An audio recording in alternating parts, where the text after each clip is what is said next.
I actually do think that you're highlighting that there is a lack of resources, I think, in general, on where to learn these AI technologies, especially because I think AI has now grown to be such a big field that if you like, if I like even when I go through papers and understanding, there's a huge amounts of work out there, and there's no way that one can learn everything about AI or even a significant part about AI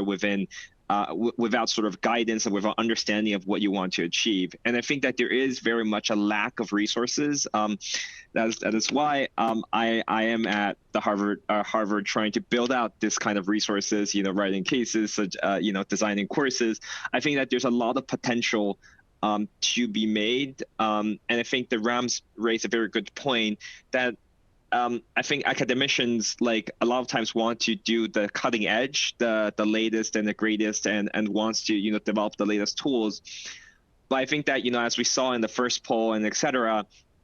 that many healthcare, many clinical trial or companies involved in clinical trials are not yet using AI.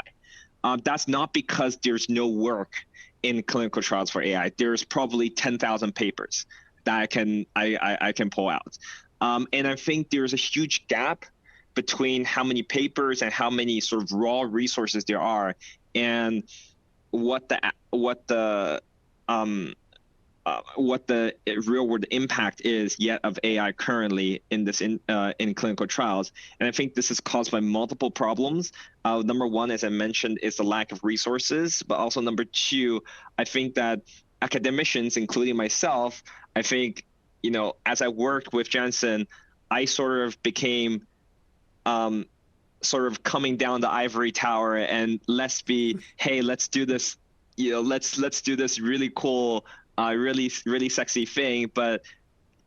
rather trying to actually get AI into the hands of clinicians and understanding what are the problems and why are they not using it, why are they concerned, and sort of building the solution backwards from the company, from our collaborators, from the sponsors, and trying to get technical solutions that way became much more successful than trying to say, hey, we think here's how AI can be used in clinical trials. And I think that that's the approach that I'm taking since that collaboration.